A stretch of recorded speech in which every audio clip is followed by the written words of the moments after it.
Here at the Giver Marketing Network, we don't leave you drifting out in space. We connect you to a coach who will help you build and grow your marketing business. Our process acts as a guide on how to connect with other businesses, maintain good relations, and establish a presence on the Giver Marketing Network. Each member within this collaborative group will have the opportunity to leverage your talent and influence, a true network effect. If you are looking to collaborate on more projects, welcome to the Giver Marketing Network, the most trusted and highest rated collective of specialists on the planet. Here we have a group of like-minded professionals who focus on making valuable introductions and helping each other grow by teaming up. Imagine Upwork meets a network and a coach. The talent collectively includes services like visibility and SEO, creating logos, designing websites, managing social media, outreach messaging, visual storytelling, and much more. Think of what you could do with laser-focused allies strengthening your business while offering your talent to the entire network. Click near this video for more information.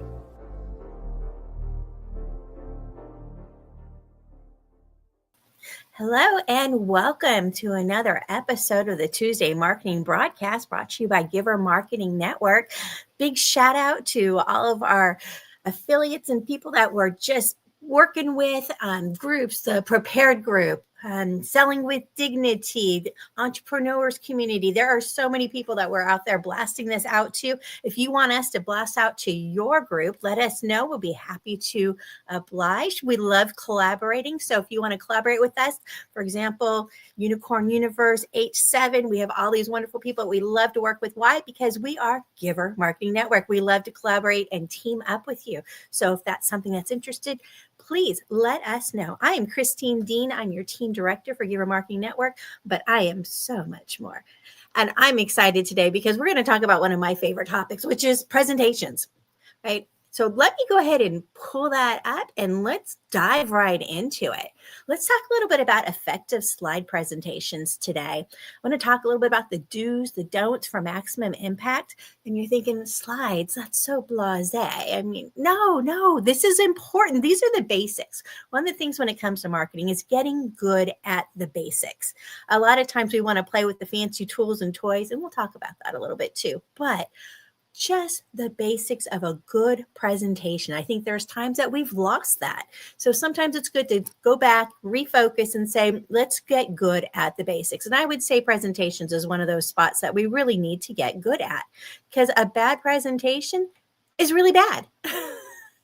So let's just talk a little bit. When you think about presentations, right, we're talking about we used to always call them PowerPoints, but now it's so beyond just PowerPoints, right? It's your slide deck, it's your pitch deck, your PowerPoint, your Google slide, right? And even nowadays we have some AI programs to help with this kind of thing, like Beautiful AI or Pop AI Pro, right? So there's a lot of opportunities for making good slides. There's no excuse to have bad slides anymore, okay? So now we've really raised the game, and that's true with AI in a lot of ways when we brought them into the marketing space, is it's raised the game of what the expectations are.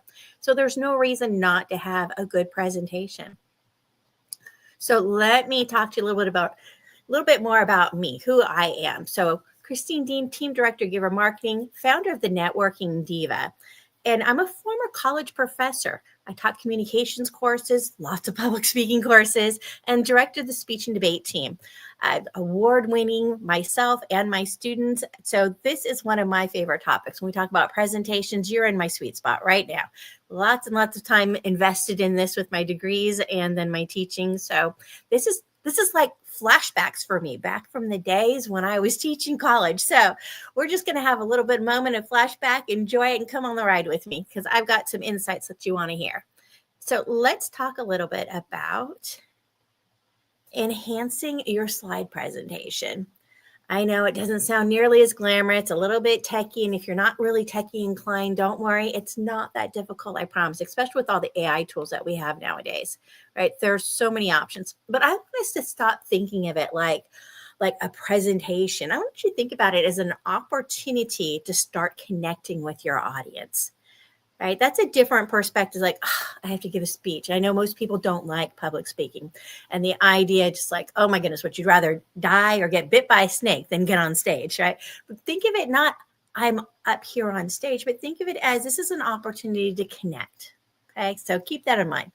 And we talk about impactful content structure, right? What that looks like, what elements go into that, because not every PowerPoint or presentation has the same kind of impact, and a lot of times that can be from the content structure and how that's organized, right? And then there's the effective visual design. So what looks good, right? And if you don't have a background in graphic design, you haven't been doing designs in a while, right? That might not be your area of expertise. We're going to give you some tips on how to make that a little bit easier too, okay?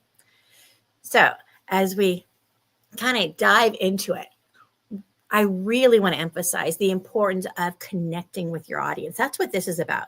You know, if it's important enough to make a slide deck for it, then all the eyes are on you, right? But I just like, don't picture them in your underwear. It's not effective. Okay, you want to think about, I want to communicate. There's a reason why all the eyes are on me. It's because I have something important to say. It's something important to share, right? So I want you to think about this is your opportunity to up your game. Okay.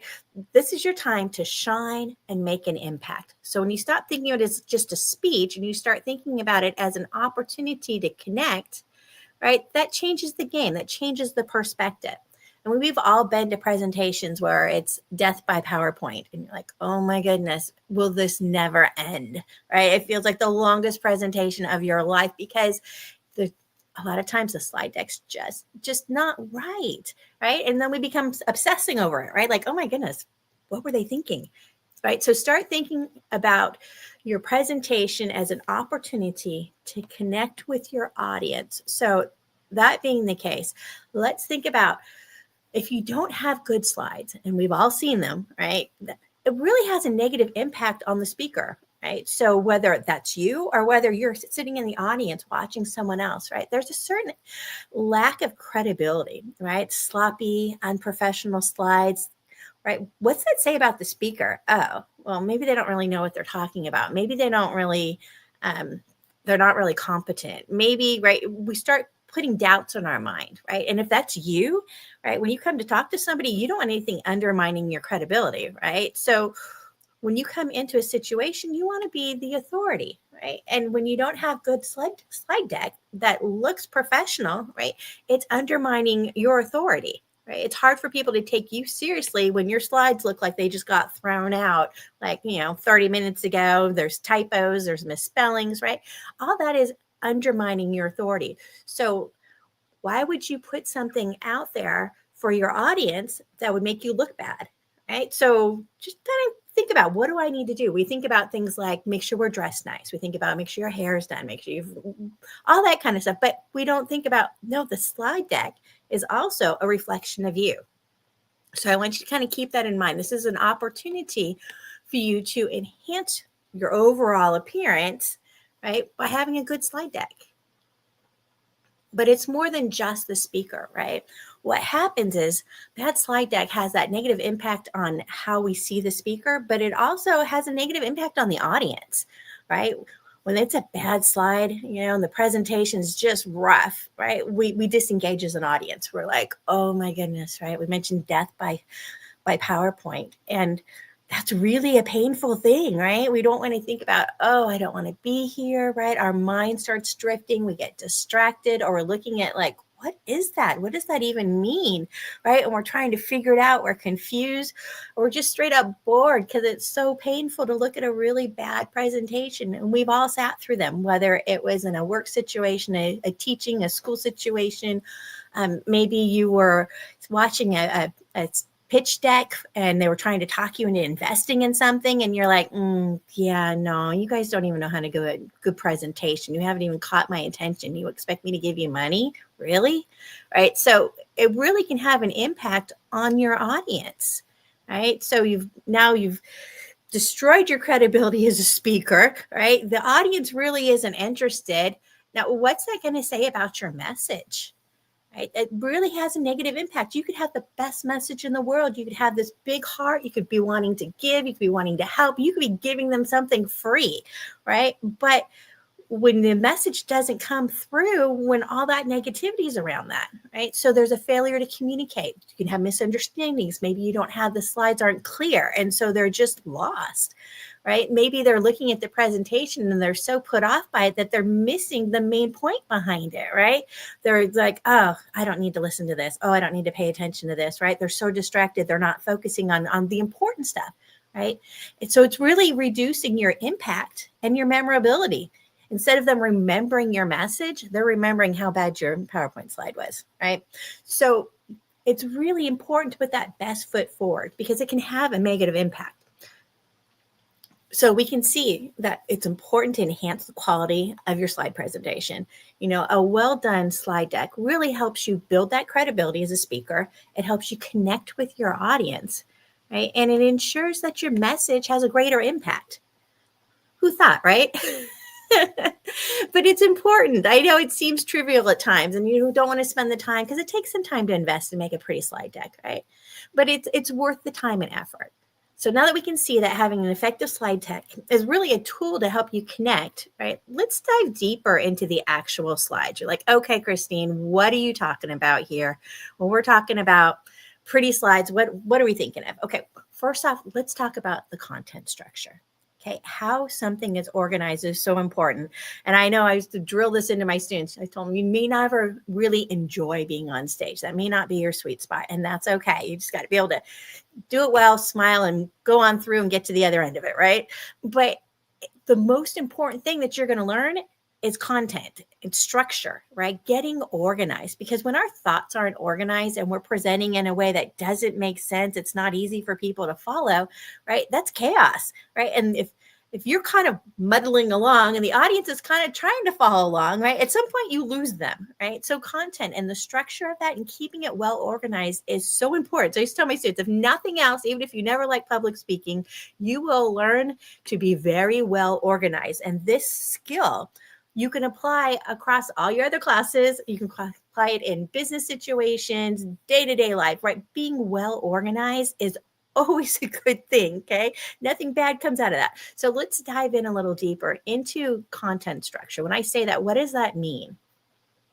Okay, it's really important to think that this is your speech, right? And your message really to have a maximum impact needs to be well organized. So you really want to think about, okay, start with an outline, just like you would with any presentation, whatever that outline is. That's the structure that you want to use, right? You want to have them follow along with it, right? You want clear signposting. And you're like, signposting? Yeah, like, you know, you have those big signs, stop, go, U-turn, whatever it is, right? Think of those as big signs in your presentation, right? So those should be major areas when you do your presentation. So start with an outline, get organized, let people know which main point you're on. Like right now, we're talking about organizing content, right? Clear transitions from one idea to the next. This way we know when you've wrapped up one idea and you're moving on to the next one. Okay, so just make it easy for us to follow along, right? If we're lost the whole time or we're spending all of our time confused, we're not really getting your message, right? Because we're lost. So it's really important to just go ahead and get organized right from the beginning. Now, this is going to be another tip right here. You ready? Okay, so one idea per slide. I remember my students saying, but Ms. D, I got a lot to say. He's saying, I know, but just do one per slide, right? So each slide needs to have a clear title with the main takeaway. What's the slide about, right? Use bullet points. I can't tell you how many times we've seen it with lots of words on it. And you're like, oh my goodness, if you can just read it all, what do we need a presenter for, right? Just email out the big PDF of everything you want to say. I'm sure people will read it. Probably not, right? Right? So you really want to think simple. Use those bullet points so that you're keeping it short, right? Maximum of 6 lines of text. Like you'll see on this slide right here, right? Got the title, and then we've got 4 lines after that. They're saying a maximum of 6 words per line. There's a little wiggle room on that, right? So clear title with the main takeaway, 6. Right? So if you have more than that, you've probably got too much up there for them to read. So the idea is to use the words as kind of a guide to take you along on that journey. You're taking the audience with you where you're going. Okay, so you just need just enough to key that up, know what you're going to talk about, and then move on to the next point. right? The idea isn't to have a book up there, so don't write a book, okay? Now, another thing about the presentation, right? It needs to kind of tell a story, right? It needs to have a logical flow. It's got to make sense. You're guiding the audience along. It's got a narrative arc, and you're like, what? If you're thinking this sounds crazy, it's okay. Think about how important stories are. That's the reason why videos are so successful, right? A lot of times it's drawing us in. It's that human element. We need to kind of have a storytelling attitude. And we have lots of certified story brand professionals. If you don't know what that is, oh, don't worry, they'll tell you. But it's a specialized training on how to get your message across in a way that has those story features. And we've seen it be really successful in a lot of places. Right. You'll notice it nonprofits, right? A business. There's so many different ways that you can apply that storytelling strategy with your presentations that really helps people follow along with you and they're part of the story, right? Something they can relate to. And when we think about a narrative arc, right, we're talking about here's a problem, then a solution, and then an impact. Okay, so let's take that for example. Let's run with that. For example, businesses. Nemosa, no more starving artists. Literally, the name talks about the problem. Okay, so no more starving artists. Problem is, artists aren't making good enough money to be able to really survive, right? Let alone thrive. A lot of them will get degrees. I've got a good friend that I grew up with that has a degree in art and then works for Bart. It just doesn't make sense, right? Because they can't get jobs in their field, it seems like. So the problem is artists need to make a living wage. So there's your problem, your solution, right? Join our organization. We handle the business side of it for you, right? So that you can focus on your art, right? The impact. Now we've got artists that can actually do what they do best and thrive. They're happy. They're creating beautiful art, which they get to give back to the community. People buy it, sell, whatever it is, right? So the idea is kind of going through that problem, solution, impact, right? We can see that in businesses that have a good story to tell, draw you in. Right. It's more than I just want to buy that. You'll notice a lot of the social consciousness, right? Businesses that are attached to nonprofits, but you'll see a lot of businesses have a problem that they're solving, which is why they want you to buy their products and their solutions, right? Products and services. This is big time with the nonprofits. I serve on the Veterans Ranch on the board for them. And so talking about the problem, well, the Veterans Ranch, that kind of lets you know, say it's for veterans, it's equine therapy. So the problem is, right, veterans that are suffering from PTS, right, having problems adjusting after being in the military with what they've dealt with, right? So we have a problem. We need help, right? So the solution, equine therapy, right, with the Veterans Ranch and impact, right? All these veterans that we get to help. So there's a narrative arc there that you can follow, right? People don't just fall in love with the words. They fall in love with an idea, with a story, with a concept, right? You see this with other businesses, speakers, right? Coaches, a lot of times they've gone through something. There's been something that's happened in their past that's helped build them to who they are today. So when you think about Elizabeth Inspires, right? She was in a horrible accident, had to learn how to re-walk, re-talk, right? Wow, we can relate to that. That is something that's so horrifying. It's hard to imagine, right? But what did she do? She could have gotten bitter and angry. Instead, she took that and turned that into an opportunity to go out and spread the word of God, God's love for you, and the need to be resilient. Right. So if you're having a problem with that kind of thing, right, she wants to help you on that journey. So by working with her, by taking her courses, by being coached with her, group coaching, whatever that is, right, you can have an opportunity to rise above. Right. So that's the impact that she wants to make. Right. So these are all great examples of how that story plays in. Right. So this is an opportunity to tell your story. Okay. However that looks for your organization. So organize it. Think about that when you're putting this together, right? And don't forget a call to action. Really, it's got to be simple, easy, and irresistible. When you think about presentations, this is your opportunity to make that impact. So what do you want your audience to do? So sometimes we have to think about that. What is that? What does that look like? What action are you wanting them to take? What makes sense? What's practical? So whether you're speaking from stages, whether you're doing podcasts, webinars, You want to make sure that you've got a call to action in your presentation. And there'll be a call to action in this one towards the end. So stick around. So now that we have a better understanding of how to organize your content, what kind of things you want to keep in mind as you're working on it, let's take a look at some of the visuals that we're talking about. So when it comes to visuals, right, there's a lot of common visual design mistakes. Oops, right? So we'll talk a little bit about that too. But I also want us to take a look at not only that, but some of the effective visual design ideas, right? So what works, what doesn't. So let's kind of dive into that from the visual standpoint, right? So we talked about why you want to have a good looking presentation, what happens if you don't, right? And we've taken a look at some of the content and what that's looking like for the organization of it. But now let's really dive into, what do you mean when you say pretty slides? What does that mean, Christine? All right, here we go. So let's take a look at, for example, readability. This is huge, right? You need to be able to read your the slides without it being a distraction. You want it to be an enhancement, right? So don't use small fonts. If you notice on this screen, it says don't use small fonts smaller than 28 point. Okay. And then right underneath that, that's 28 point. So you're like, what is that say, right? It's so tiny. It's really, really small. So you don't want anything that small. So you want something bigger. Isn't it so much easier to read that top line as opposed to that little tiny second line?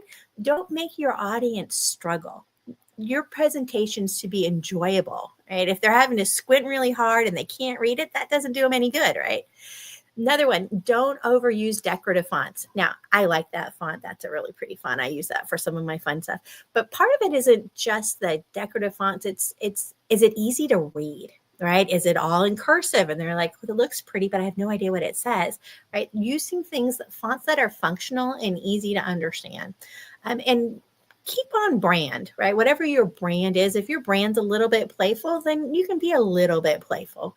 Right? But you don't want to do all caps all the time, because then we feel like we're being yelled at. And I don't know about you, but I hate being yelled at. So don't yell at me. And if you've got a whole slide and it's all caps, it's like, oh my goodness, it's just painful to even look at. So don't do that. Don't use all caps, okay? So there's lots of different options when we're looking at. So fonts is just one area of readability, but you really want to think about contrast, right? So you want to have a high contrast. You see with the black and the white, right? It's clear, it's crisp. If you put black words on white background, but when you try to put it like a light shaded pink and then a slightly darker shade of pink, right? Or you're not getting that contrast, we can't see it well. It makes it difficult. If you've ever seen something where you're like, ooh, that's hard to read, or maybe one of the colors is just too bright and your eyes can't process it well, right? There's a lot of people that have hard times with when there's not a lot of contrast, let alone when you get into the colorblind side. And we've actually got somebody on our team at Giver Marketing that works on ADA compliant websites. And you're like, what? What's that? Right? It's the idea of it being set up visually so that you can, like, by the touch of a button, you can change it, right? Do you want more contrast? Do you want it to stay super focused and it just stays in one area as you go, right? So it kind of gets you thinking about, the fact that not everybody sees things the way that you do. So let's try and present things in a way that's a little bit easier for people to see, understand, and process, right? So Nate Sauce, if you want to, an introduction to Nate, let me know. I'd be happy to introduce you, and he can make your website ADA compliant. Very exciting. I love that tool. Oh, and I forgot to say, it's not as expensive as you think it is.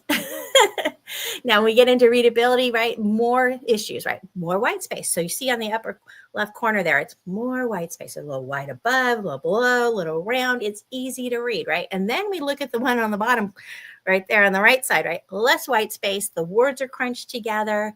It's hard to read. The letters are crunched together. The lines are crunched together, right? You're making it hard for us. Don't make it so hard for us. And you're thinking, but I've got so much information. I need to squeeze it together. No, create another slide. If it's that important, it's got to be there, right? It's better to create a second slide and have the information on two slides than it is to cram it all into one where it's all so squished up that we can't read it, right? So real simple tricks there, like space. Give us some room, give us some space, okay? Now, when it comes to things moving, maybe you have some automations, maybe you've got some sound effects, right? at some point things become distracting, right? Can you imagine trying to watch and chase this as it's rolling around on the screen, right? That's no fun. So we want to make sure that our presentation is our slides are enhancing our presentation, not detracting from our presentation. So if you've got too much movement going on and things sliding to the left and right, and it's going swoosh, right, and making sound effects the whole time, you're probably distracting your audience more than you're enhancing your presentation. So just make sure that you don't overuse animations and that they become an actual distraction, okay? Now, we've talked a little bit about things moving. Now, these are going to be things that stay still, right? Maybe you've got an image, a graphic, right? So we want to make sure that you're using high quality, that avoid low quality images. Yeah, see the blurry. Oh, that'll drive you nuts. And I'll tell you a secret. Our CEO at Giver Marketing, Timothy Morgan, he hates when the images are not high quality. It drives him nuts. I'll put something up and he'd be like, no, that needs to be high quality. I'm like, shoot, is it not? So if you need to wear glasses, put your glasses on to make sure it's clear before you put it up there, right? But low quality images, they're frustrating. You can't see it. They just like, oh, that's bad. Out of all the images out there in the world, you chose that one, right? So choose something that's high quality that we can see, right? And avoid irrelevant images, right? So as much as I like the shark with the shoes on, it has nothing to do with this presentation. It's probably not a good choice, right? So stay with your theme, whatever that theme is, okay? So keep it simple.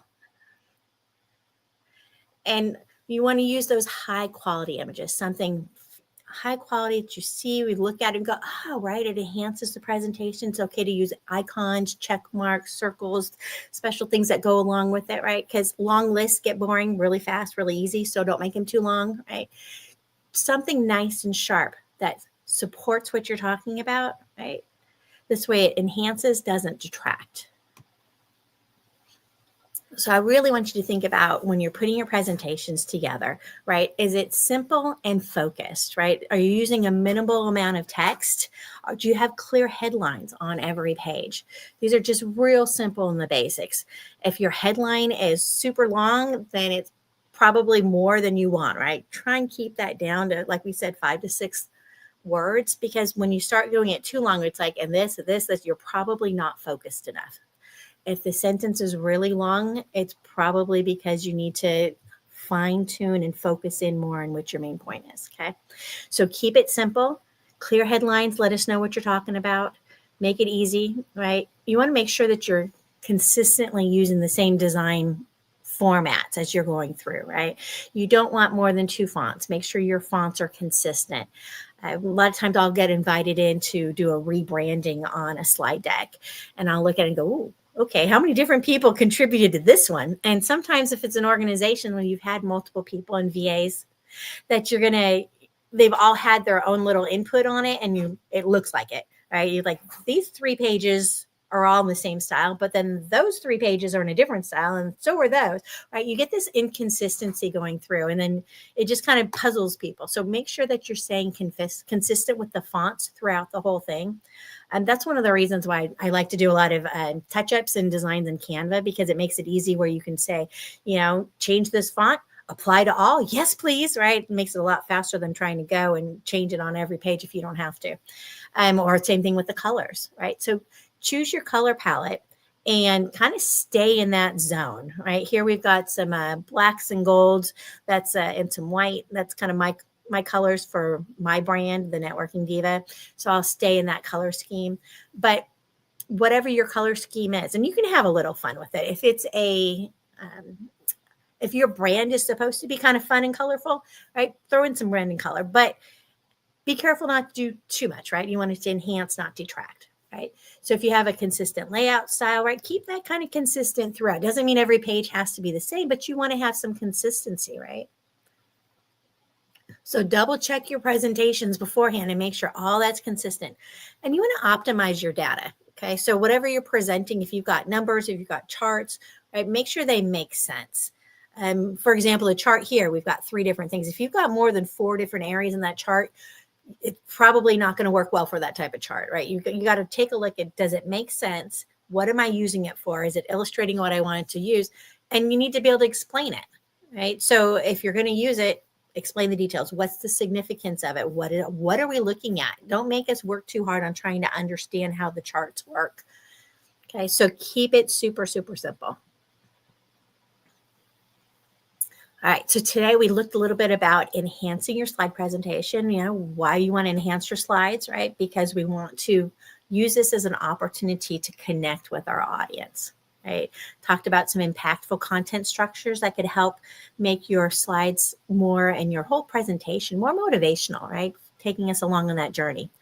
And then there's the effective visual design. And we went over a few different things. And we've all been there. We've seen presentations where we're like, ooh, ouch. So don't be that person. Don't be the person that has that presentation that just makes you cringe, right? And you're like, what were they thinking? Don't be that person. Okay. And when you're delivering with your slides, these are just some little extra tips coming from my public speaking background. So you want to remember that your slides are an aid. They're not a teleprompter. They do have apps that do teleprompting now. I know a lot of the influencers will use that, and where you can have the words on the screen and be reading as you go, right? So your slide deck is not it, though.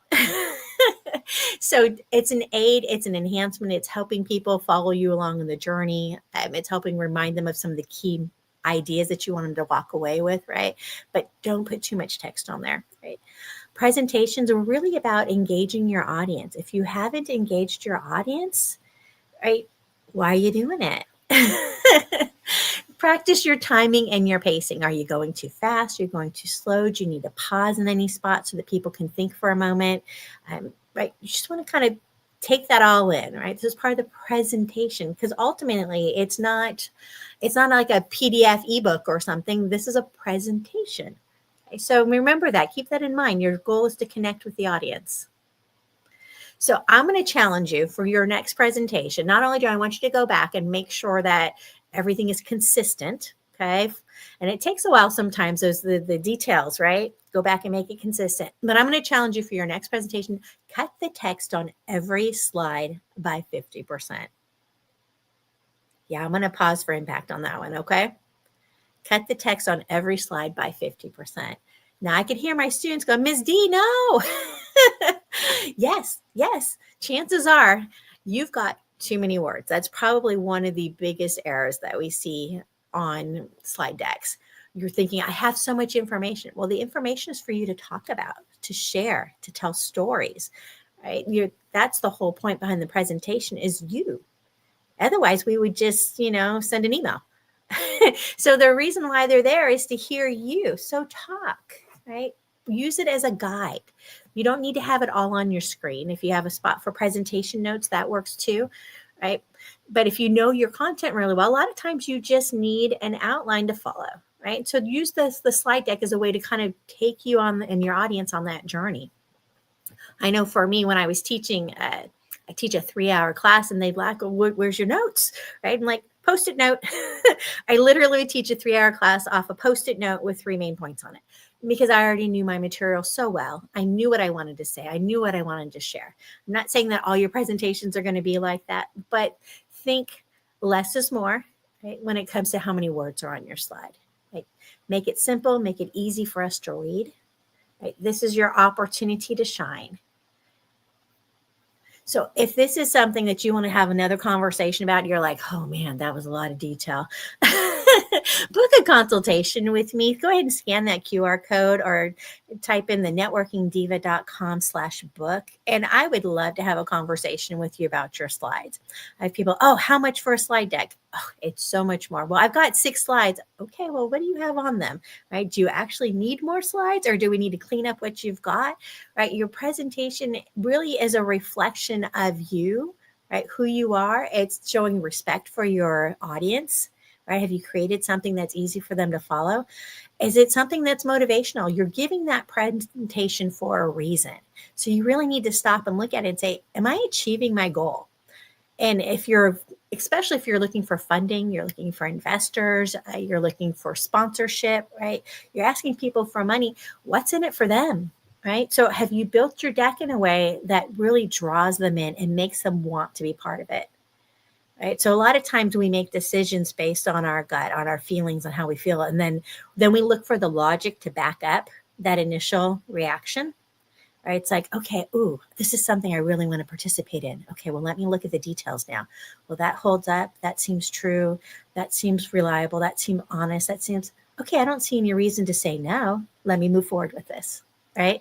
So don't give them any reasons to say no.